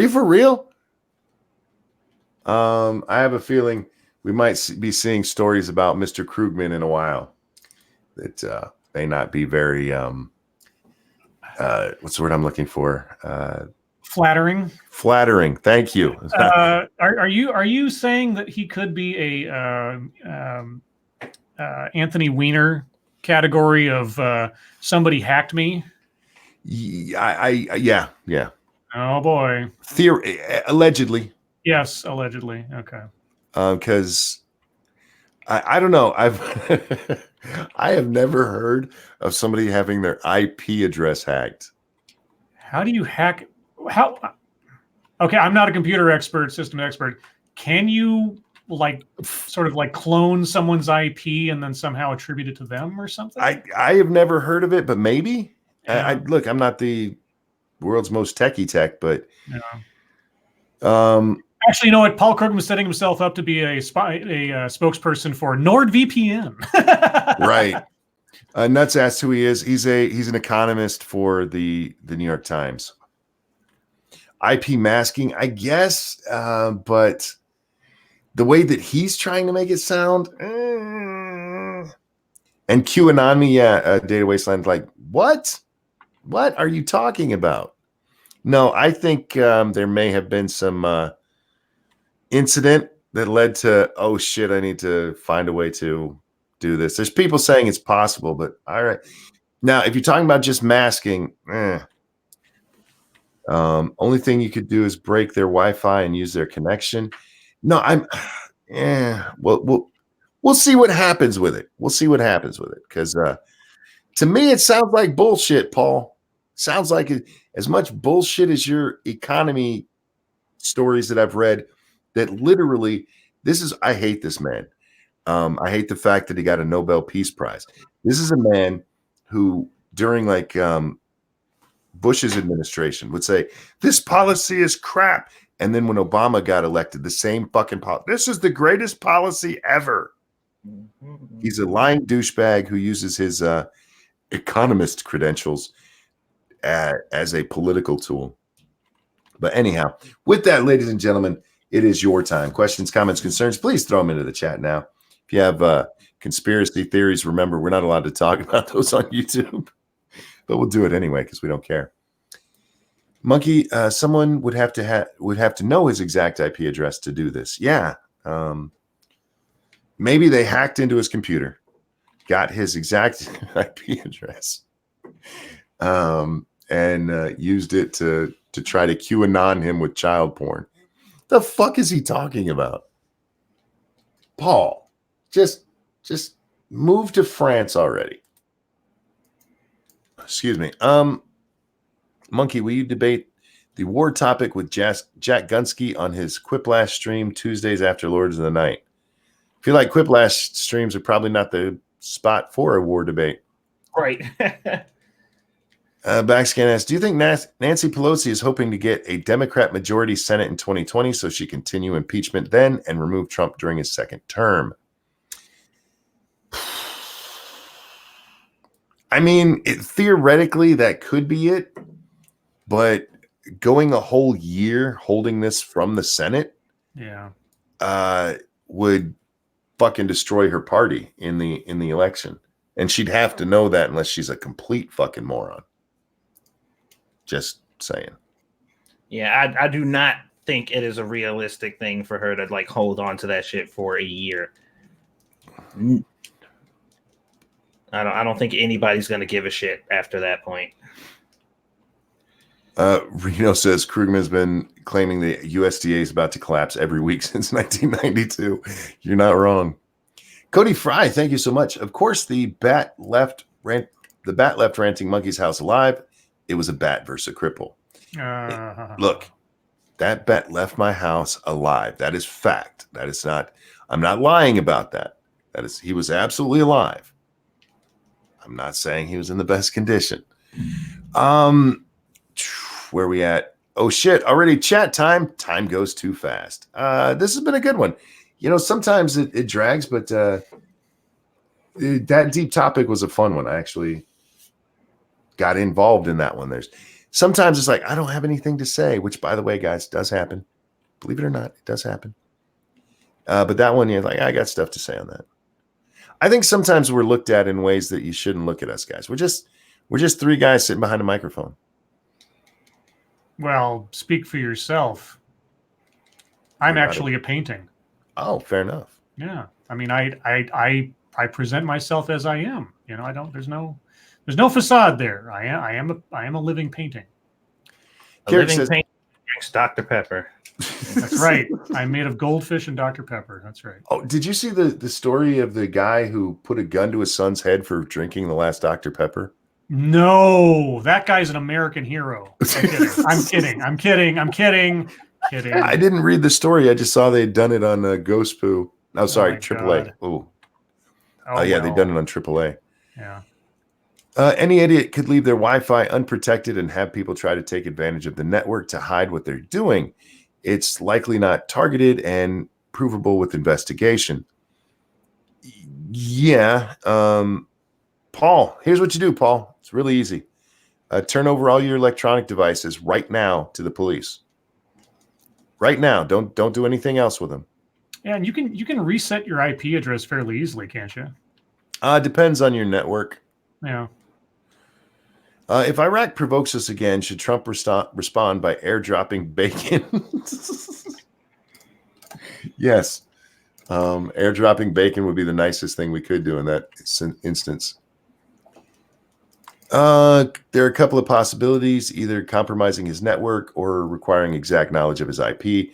They are unlikely. The farther you go from breaking network, the less likely. I mean, look, it could be somebody in his building is jacked his Wi-Fi because he's not smart enough to have a fucking password on it and downloaded porn. But again, as somebody else said, that part is easy to find out. Right. That's easy to look up. Dax says, somebody give me the TLDR for the whole Jack Monkey War thing. It wasn't Jack and Monkey. It was Jack and Scribbles. They just had a conversation about. It wasn't a war. Just something. No, the war thing, because you guys were talking about the war thing. thing. Oh, I see. Okay, Yeah. Sorry, my bad. No. Yeah, they just had a discussion about something Scribbles had said. Iran was posting videos about invading the U.S. I say let them come. America welcomes them with open arms behind every blade of grass. Yeah, they're not going to do that. They don't want to die.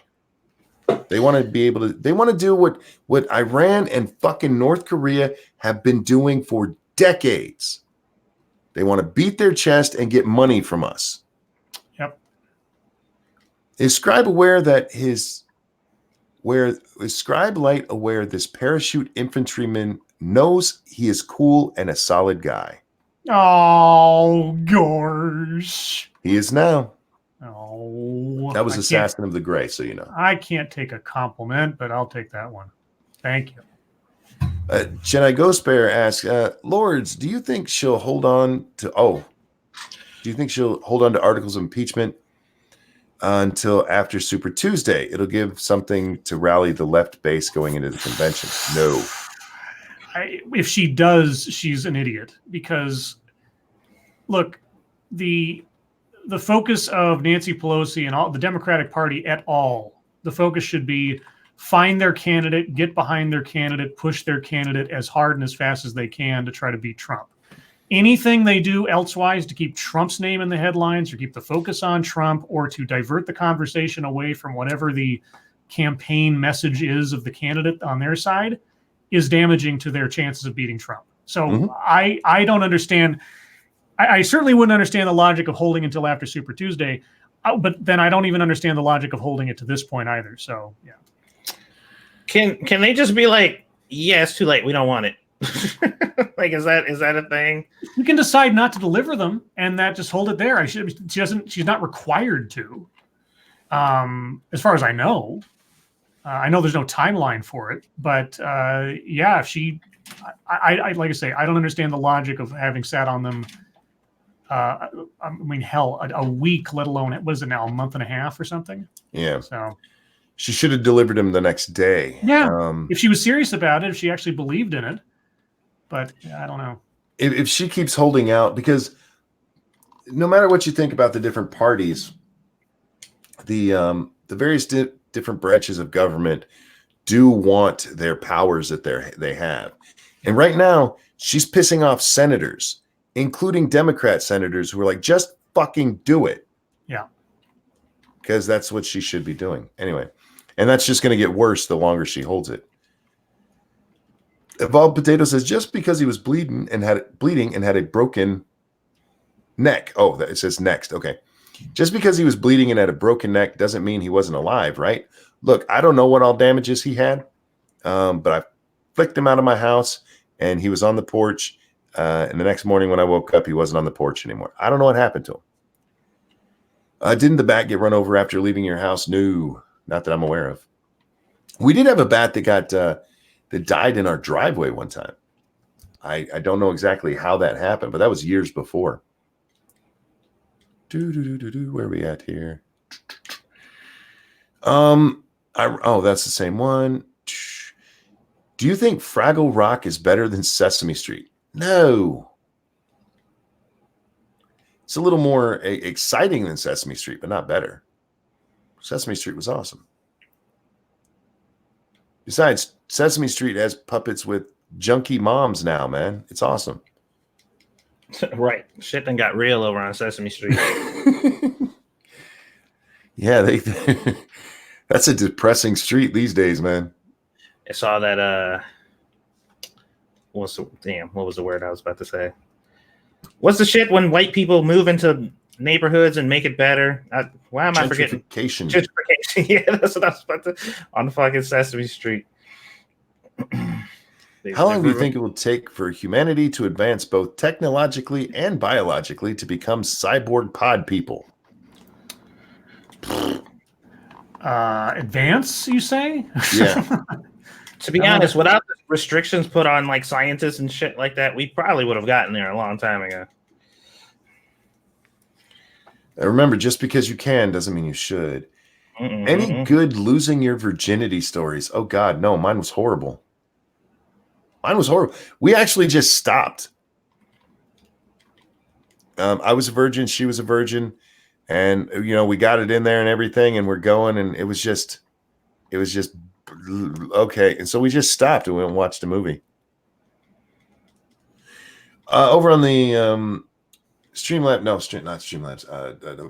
Super Chat. Thank you, Sad Boy, who says, Monk ate the bat with beef ramen and Dr. Pepper. I would never do that to ramen. How dare you? Ms. Slim says, I'm calling bad abuse. It wasn't bad abuse. He came at me. It's not my fault he didn't realize how small he was. Oh, jeez. Oh, Lords, would you try ramen uncooked with Velveeta cheese sandwich on Wonder Bread with a golden goblet of Aztec tequila? You lost me at Velveeta. You lost me at uncooked ramen. Aztec tequila? Aztec tequila. Is that I guess that's a brand. I've never had it, I don't think. Look, I like ramen on a cheese sandwich. It's not bad. On a melted cheese sandwich, it's really good. If Krugman had a computer security company, why should we believe his Wi-Fi was open? Right, Cult of Krill, that's a good question. It's an excellent question. Either they're really bad at their jobs or he's a fucking liar, and I'm not sure which it is. Yeah. I have a feeling somebody called him up and went, Mr. Krugman, we've noticed some weird activity on your account. That's someone else. That's not me. Are you sure the guy was going to shoot the kid for drinking the Dr. Pepper or to end his suffering from drinking Dr. Pepper? Oh. I told you the next time I see you with a Dr. Pepper, it's over. To be honest, I didn't read the story. It just said that he put a gun to his head for drinking the last one. Let's see. Seeing as Krugman is a longtime friend of the Clintons, I feel a suicide coming on. No. Maybe he was saving the world. He was like, that's not Dr. Pepper. That's the T virus. Carrick says you can reset the internal IP on your PC, but your router IP is assigned by the ISP, and that is the only address visible from the outside. Fair. Oh, I thought that could be reset too. I don't know if you can do it modern. Back in the day, you used to be able to call them like back in the what was it called? The 56K days. Yeah, you could call your internet company and have them change it, unless you had dynamic, which you could change just by resetting it. Right. Would you move to Green Bay if it meant you could get Packers season tickets for life? No. As much as I would love to go to a pro football game. I've never been to one. I've been to pro baseball, but never pro football. The idea of going every week or even once a year to those, no. Do you know how bad parking and leaving is? Yeah. Just watch it on TV. Plus, it's Green Bay. Fuck no. I'm not leaving Michigan for Green Bay, Wisconsin. It's like trading herpes for AIDS. Trail mix or Chex Mix? Oh, it depends. Why not both? What about Trail Chex Mix? That's right. They make that.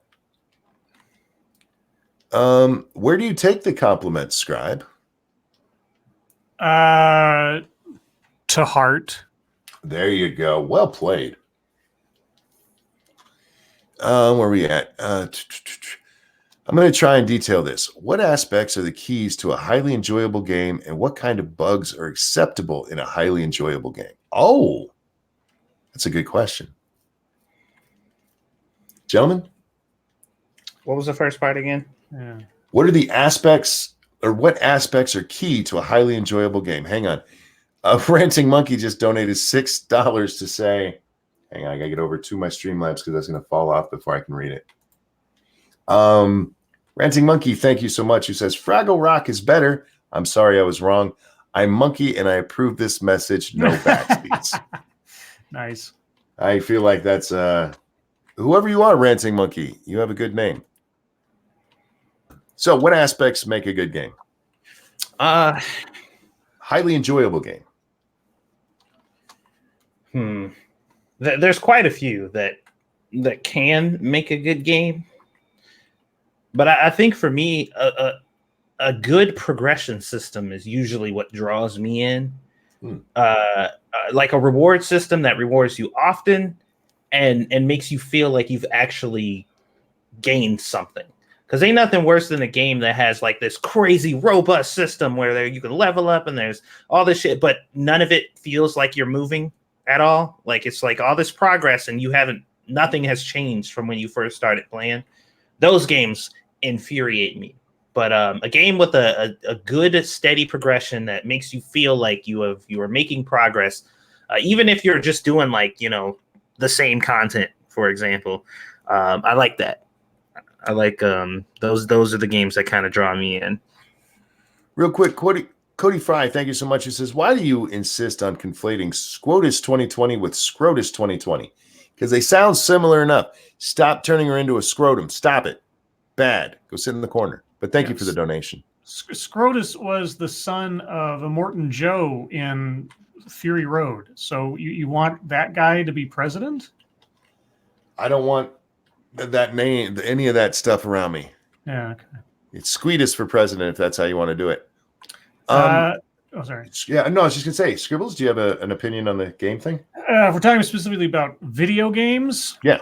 Well, just says game, so. Well, I know, but like, if we're talking about just games in general, I could say a lot of things about, the difference between a video game and a tabletop game or something, but we'll just go with video games. I think it has to be consistent is one thing. A game that doesn't know, it's sort of like a movie, a game that doesn't know what it wants to be. So if it tries to be both a first-person shooter and a really in-depth RPG game, I mean, you can do that or try to do it, but you're going to be trying to please too many people at once. Like the 2016 Doom game. It was the best first-person shooter they could put together while still having the trappings of the IP without getting bogged down in the lore or the story and everything. So you have the option to pay attention to that if you want to, but it is a first-person shooter to the extreme. Whereas something like Knights of the Old Republic, it's a role-playing game, first and foremost. It is a story-based, character-based game. It's not Fast and Furious. Nobody's going to be doing first-person shootering with it. So really, it's a matter of knowing your lane, staying in it, and doing it consistently and well, I think, is the major aspect to lead to a good game. For me, it depends on the kind of game. Yeah, I mean, just finishing Red Dead 2 again. The story is so great. There's actually a great comment at the end of that. Stargazer said something to the effect, and correct me if I'm wrong here, sweetie, if I get the verbiage wrong, but something to the effect of, "I'm emotional over a video game." Mm-hmm. And it's such a good story. The mechanics and everything work well. The riding the horse is fun. There's just so much to it that brings you all into it. But the greatest part of that game is the story. They nailed it, and it is a story-driven game. But then you do something like 7 Days to Die. Satsu's brought this up. Like, people ask him, "Is this a good game?" And he says, "No, but you should play it." Mm-hmm. And there's something to that game that just sucks you in when you play it. And for me, it's the ability to build, because I enjoy that. They gave you enough options for that without hindering you too much or giving you too many options. Sometimes too many options is a problem. Now, the one I'm much more interested in this one. What bugs are acceptable in a highly enjoyable game? My answer is going to be real sleazy. The bugs that are acceptable in any game, in my opinion, are ones that I can exploit. if they can't benefit me, then I don't think they should be. If I can't exploit them to my own benefit, then this bug needs to go. But if I can, then I'm fine with it being around. You can stick around. No, I'd say the bugs that are tolerable are the ones that don't hinder the gameplay. Like, if I'm playing a game and there are some little graphical glitches here and there, if it doesn't completely get in the way or something, or totally break something, it's okay. The other thing too, the weird way of looking at it, the game series Stalker. Oh yeah. Yeah. So the theme of that game and the lore of that game, at least the original one, is so abstract and sort of alien and bizarre that the bugs in the game that affect gameplay actually add to the atmosphere. And there were a lot of people who thought some of the bugs were intentional to add to this sort of because the landscape deals with Chernobyl and how the radiation has caused all these anomalies in the landscape and changed nature and reality and such. So some of the bugs actually fed into that atmosphere and that setting. Mm-hmm. And they actually kind of enhanced the game in a way, which is odd. Now that's not something you could plan for or necessarily should believe in if you play a game, but that is a game specifically where bugs actually were beneficial in a fashion. I would say as long as it doesn't break the game. Yeah.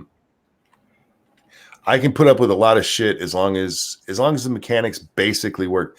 I ran in twice in my Red Dead playthrough on PC. I ran into where I couldn't shoot. And it got me killed the one time and took out old trash can. But I didn't run into it again until last night. And I think I might have died there, but it wasn't a major problem. I just come right back and finish it. If that would have happened over and over and over and over again, that would have been a problem. Twice in a 40 some hour playthrough, that's no big deal. I'm not that big of a complainer when it comes to that stuff. David asks, AT&T, Verizon, or T-Mobile? I'm not a fan of any, to be honest with you. Probably T-Mobile, to be honest. As far as phones are concerned, but if we're talking like internet and shit like that too, stay the fuck away from AT&T. Their phone service is okay, and their prices aren't horrible, I guess.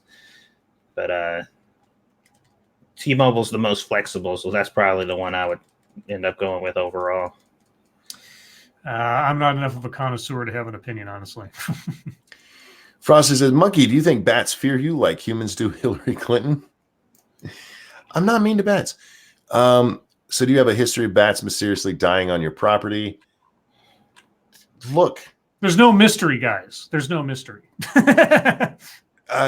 Do Do you think idiots saying catering to complainers on the internet is the reason Rise of Skywalker flopped are right? No, Rise of Skywalker flopped because they didn't have a coherent series from the start, or they didn't have a coherent story from the start. Yeah, and it was a shitty movie in and of itself. Yeah. The problem with that narrative is it doesn't shift the blame from the director, which is what they're trying to do. You're right. Because if your choice was to cater to those people and that's why the movie stuck, you made that choice. It's still your fault. So they think that statement is shifting the blame. It's not. It's still the director's fault. Well, the writer and the director, Yeah, I mean, at the top of the thing, because like I think it was today I saw a quote from Chris Terrio, the main writer of the movie, and he was asked something to the effect of, "How did Luke know Rey's lineage before she did?" and all this other stuff. And he said his response was, "I'll leave that up to the viewer to imagine for themselves." Oh fuck, that's not what you're supposed to do with that. Oh fuck. Yeah, off. and I my response was Deus ex terrio. You know, Yeah. it's just yeah. Oh no, I'm not gonna. No, it's a mystery for the audience to figure out. Also, a really great comment today, I got to say, by I think I'm real. He was commenting on a announcement of a comic book that's or a series that's coming out called the Origin of Kylo Ren or something, where it starts explaining like who the Knights of Ren were and all this other stuff. And I think I'm real said, and I'm paraphrasing, he said, it says something about a movie that the rest of the plot has to be acquired through DLC. Mm. And I was like, good fucking point. All these novels and comic books that have to take up the slack for what wasn't clarified or even mentioned in the mainline movies. Yeah, it's pretty stupid. I have to go pay money to find out what the real answer is. Yeah. Did you know Ebola probably came from eating bats? Don't do it. I don't eat bats. No, he's not Ozzy Osbourne. He probably did it, but to be fair, you can crack into Wi-Fi with enough time. Well, sure, you could have cracked into his computer with enough time. Mm-hmm. Oh Lords, is Sassy ready for Miceborn tomorrow? You ready for Iceborn? Oh yeah. I'm like, what? He said yes. Miceborn, but I'm sure it's Iceborn for. Yes, I am. As a matter of fact, you might be able to download it tonight, I think. That's the new expansion for Monster Hunters coming to PC finally. Monster Hunter, which means my PlayStation 4 account is about to get real neglected. So I'm going to be over on PC. What would you do to drink the best beer ever brewed? I would have to like beer to anticipate something like that. Not a beer drinker. Scribe? Is that up there with what would you do for a Klondike bar? I'm guessing. Yeah, I don't drink beer either, so I don't care. Yeah, you got 3 non-beer drinkers. Yeah, I do not like beer. Now, if you said, what would I do for the best Dr. Pepper ever brewed, I would pay for it. Yeah, just buy it. Yeah. Did you notice they changed Oriental Ramen? No, I didn't. Did they change the name on it? Did they? That's What do they call it hilarious. now? Asian ramen? That is fucking hilarious if that's true. If you were in a band called Sadgasm, what TV show are you the star of? Is that a trivia question, or is that we're supposed to make up something? I feel like that's trivia. I have no idea. No clue. Do you think that killing Rey, Rose, and Kylo at the start of the movie and doing something completely different could have saved Star Wars like everyone's celebrating their deaths? I think the only thing that could have saved that entire trilogy is if they had never had Rey in it in the first place and had Finn be the hero, the guy who goes from being a stormtrooper to defeating the First Order and everything. Mm-hmm. That would have been a much better, more focused story. Otherwise, all this other stuff is garbage. Yeah. You know, that actually could have been a good movie if they did it that way. Yeah, that you already have a built-in arc for the character to go from where he started at in the first movie and gradually learn his way through becoming. I mean, you might even have to add that at the very beginning he has to have killed somebody, and he felt so bad about it that he had to redeem himself over the course of the movies or something like that. As a stormtrooper, like his first kill was enough, and he was like, "No, I can't do that anymore." and just focused on him. It would have been great. But I guess he's too male to be the hero anymore, I guess, or something. I don't know. See, that would have been unique too. The first stormtrooper to ever hit something. Good point. You're not wrong. You're not wrong. Dude, good Made a job. It's good like, ass story out of that. yeah, it's like only the force was necessary for the stormtrooper to hit something finally. That was the key that they were all missing. Mm-hmm.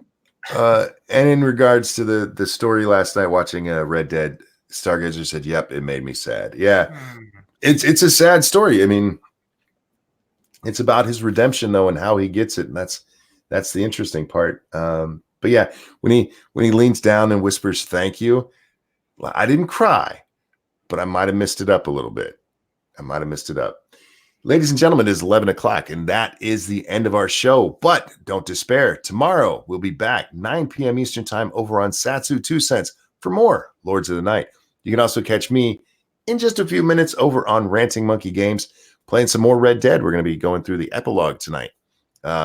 It's a long epilogue, so I don't even know if I'll get through the whole goddamn thing tonight. But come hang out. It's a lot of fun. Gentlemen, anything else we need to talk about? No, that's it. Not that I know of. Okay, with that, guys, I'd like to thank you guys for coming and hanging out. I want to thank you for showing up every night like you do. You guys are amazing, and we appreciate all the support. We really, really do. Thank you so much for the donations. You guys are so very generous, and I love you guys. You're amazing. Satsu, Scribe, a pleasure as always. Everybody, your lives make me sad. We'll see you next time. Bye, guys. Fuck off. Oh. That bat was alive when he left.